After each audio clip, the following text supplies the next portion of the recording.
Hi friends, ഞാൻ ചന്ദ്രിയ. എല്ലാവർക്കും ചന്ദ്രൂസ് വേൾഡിലേക്ക് സ്വാഗതം. സാധാരണയായി നമ്മൾ വീട് പണിയൊക്കെ കഴിഞ്ഞാൽ എന്ത് ചെയ്യും? ആ ടൈൽസൊക്കെ വേസ്റ്റ് ആവുന്ന ടൈൽസൊക്കെ കൊണ്ടുപോയി നമ്മുടെ കോമ്പൗണ്ടിൻ്റെ ഒരു മൂലയിൽ കൊണ്ടിടും. അങ്ങനെയല്ലേ ചെയ്യാറ്? അപ്പോൾ അങ്ങനെ വേസ്റ്റാക്കി കളയുന്ന ടൈൽസ് കൊണ്ട് നമുക്കൊരു പോട്ട് ഉണ്ടാക്കിയാലോ?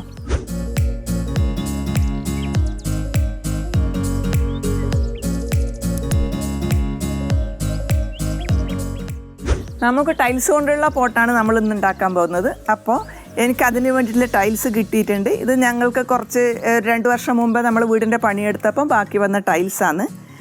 അത്ര വലിയ ഒരു കടും കളറൊന്നും അല്ല, എന്നാലും മോശമില്ലാത്ത ടൈൽസ് നിർമ്മാണത്തിൻ്റെ ആദ്യത്തെ സ്റ്റെപ്പായിട്ട് നമുക്കിതിനെ ഒരു ദിവസമെങ്കിലും വെള്ളത്തിൽ കുതിർത്ത് വെക്കാം. അപ്പോൾ നമുക്ക് ഇതിനൊരു കൃത്യമായിട്ടുള്ള അളവ് വെച്ച് മുറിക്കണം. അപ്പോൾ മുറിക്കുന്ന സമയത്ത് നമ്മൾ ഇതിൻ്റെ ഡിസൈൻ പ്രത്യേകം ശ്രദ്ധിക്കണം. കാരണം ഇപ്പം ഇതിപ്പോൾ ഒരു ട്രീ പോലെയാണ്, ഒരു പ്ലാന്റ് ആണ്, അതിൽ കുറച്ച് ഫ്ലവർ. അപ്പോൾ ഇതുപോലെ തന്നെ മുകളിലോട്ട് വരുന്ന മാതിരി തന്നെ ഈ മുകളിൽ വെച്ചിട്ടാണ് നമ്മൾ അളന്ന് ഇവിടുന്ന് കട്ട് ചെയ്യേണ്ടത്. അപ്പോൾ അതിൻ്റെ ആ ഡിസൈൻ നോക്കി കട്ട് ചെയ്യണം എപ്പോഴും. അപ്പോൾ നമുക്ക് കൃത്യമായിട്ട് ഒരളവ് വെച്ചിട്ട് ഇത് കട്ട് ചെയ്യാം. ഞാനിത് 10 ഇഞ്ചാണ് എടുക്കുന്നത്.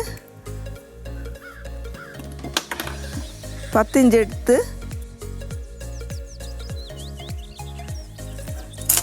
അതുപോലെ ഈ സൈഡിലും 10 ഇഞ്ച് എടുത്ത് ഞാനിവിടെ മാർക്ക് ചെയ്യുന്നു.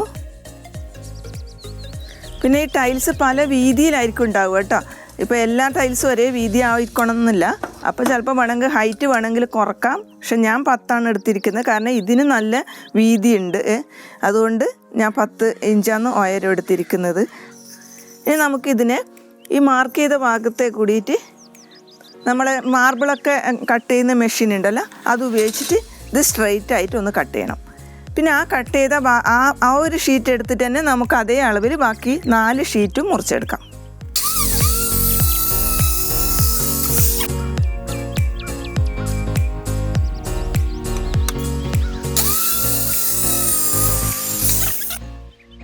ടൈൽസ് മുറിച്ച പീസാക്കി കിട്ടിയിട്ടുണ്ട്. നമുക്കിനി ചെയ്യേണ്ടത് ഈ 4 പീസ് ഉണ്ടല്ലോ, ഇതിനെ നമുക്കൊന്ന് ഇതുപോലെ വെച്ച് കട്ടണം. ഇതിൻ്റെ ഡിസൈൻ കുത്ത വരുന്നുണ്ടോ നോക്കണം. ഇങ്ങനെ വെച്ച് കെട്ടുക.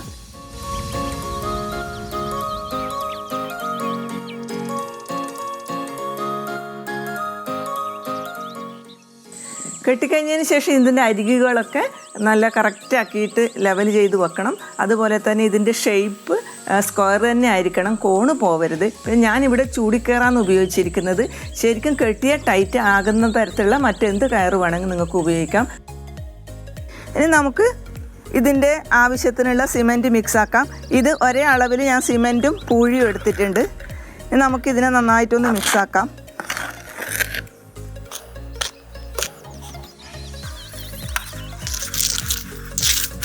ഇതാ ഈ മിക്സ് റെഡി ആയിട്ടുണ്ട്.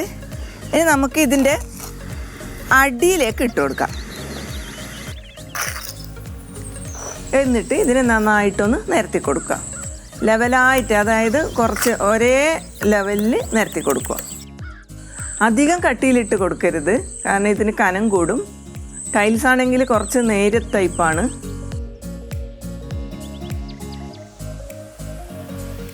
ഇനി നമുക്ക് 2 ടൈൽസും ചേർന്ന് വരുന്ന ഈ കോർണറിലേക്ക് ഈ സിമെൻറ്റ് നല്ലോണം ഒന്ന് തേച്ച് പിടിപ്പിച്ച് കൊടുക്കണം. ഇതെന്തിനാന്ന് പറഞ്ഞാൽ ശരിക്കും അത് നന്നായിട്ട് ഒട്ടിപ്പിടിച്ച ഒന്ന് സെറ്റ് ആവാനാണ്. നമ്മൾ സിമെൻറ്റ് ഉപയോഗിക്കുന്ന ഏതും ഒട്ടിപ്പിടിക്കാനാണല്ലോ. ഇനി അതുപോലെ തന്നെ ഈ കോർണറിലും അതേപോലെ തേച്ച് പിടിപ്പിക്കണം. ശരിക്കും ഈ സിമെൻറ്റാണ് ഈ 4 പീസ് ടൈൽസിനെയും തമ്മിൽ ബന്ധിപ്പിച്ച് നിർത്തുന്നത് ഇപ്പോൾ ഇവിടേന്. അതുകൊണ്ട് നന്നായിട്ട് സെറ്റാവുന്ന പോലെ നമ്മളത് തേച്ച് പിടിപ്പിക്കണം. സിമെൻറ്റിൻ്റെ അലർജി ഉള്ളവരൊക്കെ കൈ ശരിക്കും ഗ്ലൗസൊക്കെ ഇട്ട് പ്രൊട്ടക്റ്റ് ചെയ്തേക്കണം. സർജിക്കൽ ഗ്ലൗസാണ് ഉപയോഗിക്കുന്നതെങ്കിൽ 2 ലെയർ തന്നെ ഇട്ടേക്കണം. പിന്നെ ഇതിൻ്റെ അരികുകളൊക്കെ ശരിക്കും സിമെൻ്റ് ഒന്ന് അതിനോടൊന്ന് ഒട്ടിപ്പിടിക്കുന്ന തരത്തിൽ കൈ കൊണ്ട് നമ്മൾ തേച്ച് പിടിപ്പിച്ച് അതിനെ ലെവൽ ചെയ്യണം. ശരിക്കും ടൈൽസിലേക്ക് നല്ലോണം തേച്ച് കൊടുക്കണം. ഇതാകാൻ റെഡി ആയിട്ടുണ്ട്. ഇനിയത്തെ പരിപാടി നമ്മുടെ ഇതിനൊരു ഹോൾസ് ഉണ്ടാക്കണം.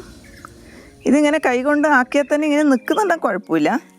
ഇല്ലെങ്കിൽ നമുക്കിത് ഇതുപോലെ എന്തെങ്കിലും ഒരു തെർമോക്കോളിൻ്റെ പീസോ അങ്ങനെ എന്തെങ്കിലും വെച്ചിട്ടൊന്ന് അവിടെ ഫിറ്റ് ചെയ്യും.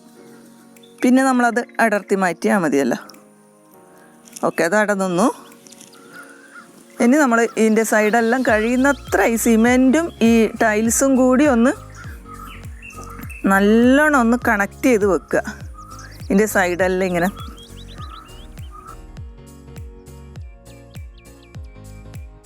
അകത്തെ പണി കഴിഞ്ഞു. ഇനിയിപ്പോൾ ഇതിന് നമുക്കൊരു സ്റ്റാൻഡ് വേണം. ആ സ്റ്റാൻഡ് ഉണ്ടാക്കാൻ വേണ്ടി ഞാൻ ഉപയോഗിച്ചിരിക്കുന്നത് പേപ്പർ ഗ്ലാസ്സാണ്. ചായയെല്ലാം കുടിക്കാൻ ഉപയോഗിക്കുന്ന പേപ്പർ ഗ്ലാസ്. അത് ഞാൻ ചെറുതായിട്ട്, അത് കുറച്ച് ഉയരം കൂടുതലുണ്ട്, കുറച്ച് കട്ട് ചെയ്തു. നമ്മളിപ്പോൾ കൈ കൊണ്ടൊക്കെ ഉണ്ടാക്കുമ്പോൾ, സ്റ്റാൻഡ് ഉണ്ടാക്കുമ്പോൾ അത് പല അളവിലായിപ്പോവും. ഇനി എത്ര തന്നെ അഡ്ജസ്റ്റ് ആക്കിയാലും ചെറിയൊരു അളവ് വ്യത്യാസം വരുന്നുണ്ട്. അതുകൊണ്ട് ഞാൻ ഇതുപോലെ ഇങ്ങനെ ഒരു സൂത്രപ്പണി എടുക്കുന്നത്. ഇതിലിപ്പോൾ എല്ലാം ഒരേ അളവ് തന്നെ ആയിരിക്കും, അളവിൽ യാതൊരു വ്യത്യാസവും വരില്ല. അപ്പോൾ നമുക്ക് ഇതിങ്ങനെ നിറച്ച് വെച്ച് നാളെ ഇത് എടുത്ത് കളഞ്ഞിട്ട് പിന്നെ ആ സ്റ്റാൻഡ് നമുക്ക് വളരെ എളുപ്പത്തിൽ ഇതിന് പിടിപ്പിക്കാൻ പറ്റും.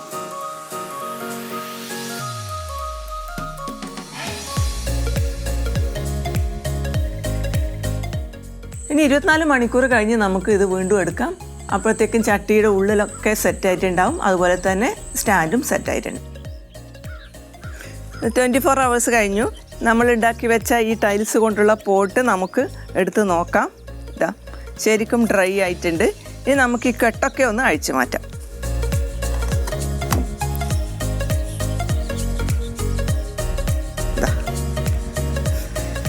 ഇപ്പം നല്ലൊരു പോട്ടായി. ഉള്ളിൽ കുറച്ചിങ്ങനെ വൃത്തികേടെല്ലാം ഉണ്ടെന്നേ ഉള്ളൂ. അത് നമുക്ക് വലിയ കാര്യമാക്കാനൊന്നുമില്ല. ഇനിയിപ്പോൾ ഇതിൻ്റെ ബാക്കി കാര്യങ്ങളിലേക്ക് നമുക്ക് കടക്കാം. ഇതാണ് നമ്മൾ ഇന്നലെ ഉണ്ടാക്കി വെച്ച സ്റ്റാൻഡ്. ഇതിൻ്റെ ഈ പേപ്പർ ഞാൻ ഇന്ന് റിമൂവ് ചെയ്യാണ്. ഇതിപ്പോൾ നമ്മൾ ഉപയോഗിക്കാനായിട്ടില്ല, അതിനു മുമ്പ് കുറച്ച് പണിയുണ്ട്. ഞാനിതൊന്ന് ഇത് കളഞ്ഞിട്ട് നിങ്ങളെ കാണിച്ചു എന്നേ ഉള്ളൂ. ഇനി നമുക്ക് ഇതിൻ്റെ അകത്തേക്കൊന്ന് സിമെൻറ്റ് ക്രൗട്ട് അപ്ലൈ ചെയ്ത് കൊടുക്കണം. അതിപ്പോൾ നമുക്ക് ചെയ്യാം. നമുക്ക് സിമെൻറ്റ് ക്രൗട്ട് റെഡിയാക്കാം.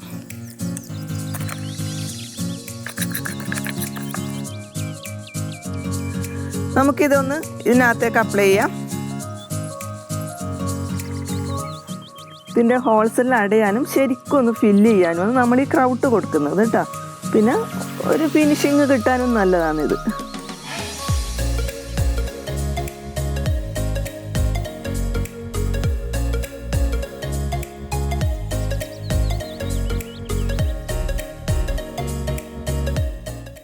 ഇനി നമുക്ക് വേണമെങ്കിൽ ഈ ജോയിൻ്റ് ഉണ്ടല്ലോ, ഈ താഴത്തെ ഈ ജോയിൻറ്റിലും ഒക്കെ ഒന്ന് അപ്ലൈ ചെയ്ത് കൊടുക്കാം.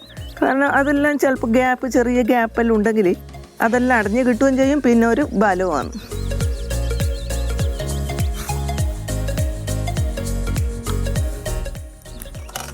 ക്രൗട്ട് കൊടുത്തു കഴിഞ്ഞു.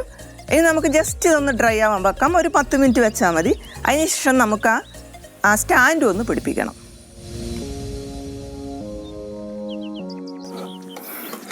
ഇതാ കണ്ടോ, ഇതിൻ്റെ അടിഭാഗം ഇതാ, ഇത് ഞാൻ ആ ഹോൾസിന് വേണ്ടി വെച്ച ആ പീസാണ്. ഈ സൈഡ് കണ്ട, ഈ സൈഡിലൊക്കെ നമുക്ക് ലേശം ക്രൗട്ട് കൊടുക്കാം. ജോയിൻ്റ് ഫില്ലാവണം, ശരിക്കും ഒരു ഗ്യാപ്പ് ഒന്നും എവിടെയും കാണാൻ പാടില്ല.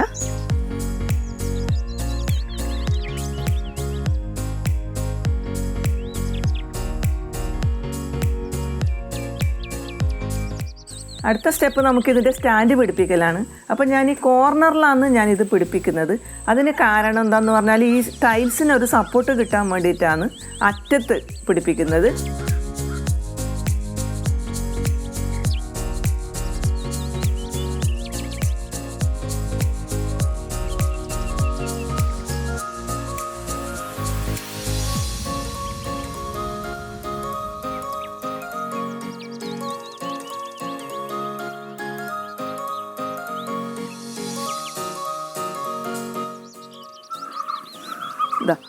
ഒരു സ്റ്റാൻഡ് പിടിപ്പിച്ച് കഴിഞ്ഞു. ഇനി അതേപോലെ നമുക്ക് എല്ലാ സ്റ്റാൻഡും 4 കോർണറിലും പിടിപ്പിക്കാം.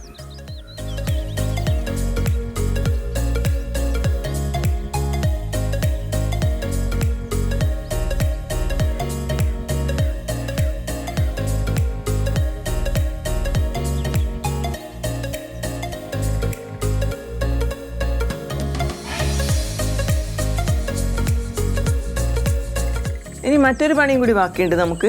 ഞാൻ ഹോൾസിന് വേണ്ടി ഇതിൻ്റെ നടുക്കൊരു തെർമോക്കോൾ പീസ് വെച്ചിട്ടുണ്ട്. അത് ഞാനൊന്ന് റിമൂവ് ചെയ്യാണ് ഇപ്പോൾ. ഇത് ശരിക്കും എടുത്തു, കറക്റ്റായിട്ട് ഹോൾസും കിട്ടി. നമ്മുടെ ഈ പോട്ട് മേക്കിങ്ങിൻ്റെ ഇന്നത്തെ പണി കഴിഞ്ഞു. ഇനി 24 hours കഴിഞ്ഞ് ഇത് ശരിക്കും ഡ്രൈ ആയി. നാളെ നമുക്കിതിൻ്റെ ബാക്കി പണിയെടുക്കാം. നമ്മുടെ ടൈൽസ് പോട്ട് ഏതാണ്ട് റെഡി ആയിട്ടുണ്ട്. ഇനി കുറച്ച് പെയിൻറ്റിങ് വർക്ക്സ് മാത്രം ബാക്കിയുണ്ട്. വേണമെങ്കിൽ നമുക്കിത് ഈ സ്റ്റാൻഡ് ഉണ്ടല്ലോ, ഈ സ്റ്റാൻഡ് വെച്ചതിന് ഒന്ന് പെയിൻറ്റ് കൊടുക്കാം. പിന്നെ എവിടെയും വേണമെങ്കിൽ കുറച്ച് പെയിൻറ്റ് കൊടുക്കാം. ഞാൻ ആദ്യം കൊടുക്കുന്നത് സിമെൻറ്റ് പ്രൈമറാണ്.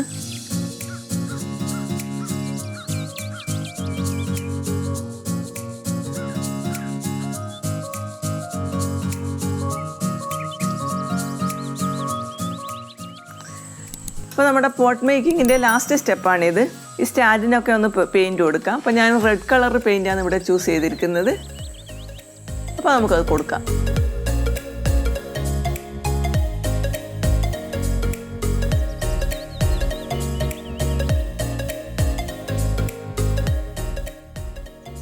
നമ്മുടെ ടൈൽസ് പോട്ടിൻ്റെ വർക്കെല്ലാം പൂർത്തിയായി. ഇതിൻ്റെ അടിയിൽ പെയിൻറ്റ് ചെയ്തിട്ടുണ്ട്. സ്റ്റാൻഡ് പിടിപ്പിച്ചു, ഉള്ളിലെല്ലാം വൃത്തിയാക്കി. ഇനിയിപ്പോൾ ഇതിൽ മണ്ണ് നിറച്ച് നമ്മൾ പ്ലാന്റ് നട്ടാൽ മതി. അതുപോലെ തന്നെ അല്ലെങ്കിൽ വേറെ പോട്ടിൽ പ്ലാന്റ് ചെയ്ത് ഇതിനകത്തേക്കും വെക്കാം. അതായിരിക്കും കുറച്ചും കൂടി സൗകര്യം. പിന്നെ എന്താണെന്ന് പറഞ്ഞാൽ എനിക്ക് വലിയ ഒരു ടൈൽസാണ് കിട്ടിയത്. ചെറിയ ടൈൽസ് കിട്ടുവാണെങ്കിൽ ഇതിനേക്കാളും ഭംഗിയായി ചെയ്യാൻ പറ്റും. അല്ലെങ്കിൽ ഇതിനെ കട്ട് ചെയ്ത് നമുക്ക് ചെറുതാക്കിയാലും നല്ലതായിരിക്കും. ഞാൻ കൂടുതൽ കട്ട് ചെയ്യുന്നത് ഒഴിവാക്കാൻ വേണ്ടിയിട്ട് ഞാൻ അങ്ങനെ തന്നെ വെച്ച് ചെയ്തതാണ്. പിന്നെ ഞാൻ ഇതിന്ന് മുറിച്ചെടുത്ത ടൈൽസിൻ്റെ പീസ് കൊണ്ടാണ് ഞാൻ ഇത് രണ്ടും ചെയ്തത്. ഇതും അങ്ങനെ തന്നെ വേണമെങ്കിൽ ഞാൻ പിന്നെ അതേ ഉയരത്തിൽ വീണ്ടും കട്ട് ചെയ്യേണ്ടതെന്ന് വെച്ചാൽ അതേ ഉയരത്തിൽ വെച്ചു. അല്ല, ഇതിൻ്റെ കട്ട് ചെയ്ത് 2 പീസാക്കിയാൽ ചെറിയ കുഞ്ഞു പോട്ടുകളാക്കാം. എന്നിട്ട് പിന്നെ നമുക്കിത് ഇൻഡോറിൽ വെക്കാം. അതുപോലെ സിറ്റ് ഔട്ടിൽ സ്റ്റെപ്പിലും എല്ലാം ഇത് വെക്കാം ആവുന്നതാണ്. പിന്നെ നമ്മളിപ്പോൾ പറഞ്ഞില്ല, എല്ലാവർക്കും അഗ്ലോണിമയുടെ ഒക്കെ ക്രൈസാണ്. അഗ്ലോണിമയൊക്കെ വെച്ചാൽ നല്ലതായിരിക്കും. പിന്നെ നല്ല ഭംഗിയുണ്ടാവും.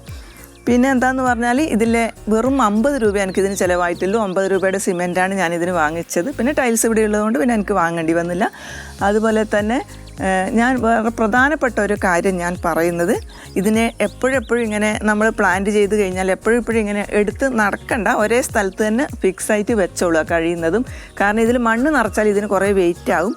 അതുകൊണ്ട് ബലക്കുറവ് എന്നല്ല, എന്നാലും ചിലപ്പോൾ പറയാൻ പറ്റില്ല. അതുകൊണ്ട് എപ്പോഴെപ്പോഴും ഇങ്ങനെ മൂവ് ചെയ്യിക്കരുത്, ഒരേ സ്ഥലത്ത് തന്നെ വെക്കുക. അത്യാവശ്യമാണെങ്കിൽ മാത്രം നമുക്ക് അങ്ങോട്ടും ഇങ്ങോട്ടും മാറ്റാം. പിന്നെ പോട്ട് വെക്കുകയാണെങ്കിൽ കുഴപ്പമില്ല, പോട്ട് എടുത്ത് മാറ്റിയിട്ട് നമുക്ക് എങ്ങനെ വേണമെങ്കിൽ എവിടെ വേണമെങ്കിൽ വെക്കാം. പക്ഷേ മണ്ണ് നിറച്ച് കഴിഞ്ഞാൽ ഇത് വെയിറ്റ് കൂടും. അപ്പോൾ അങ്ങനെ ഒരു പ്രശ്നമുണ്ട്. എന്നാലും വളരെ നല്ലതാണ്. എല്ലാവരും ഇത് ട്രൈ ചെയ്യുക. എൻ്റെ ഈ വീഡിയോ ഇഷ്ടപ്പെട്ടാൽ ലൈക്ക് ചെയ്യുക, ഷെയർ ചെയ്യുക, സബ്സ്ക്രൈബ് ചെയ്യുക. കൂടുതൽ നോട്ടിഫിക്കേഷന് വേണ്ടി അടുത്തുള്ള ബെല്ലൈക്കൺ പ്രസ് ചെയ്യുക. Thank you for watching my video.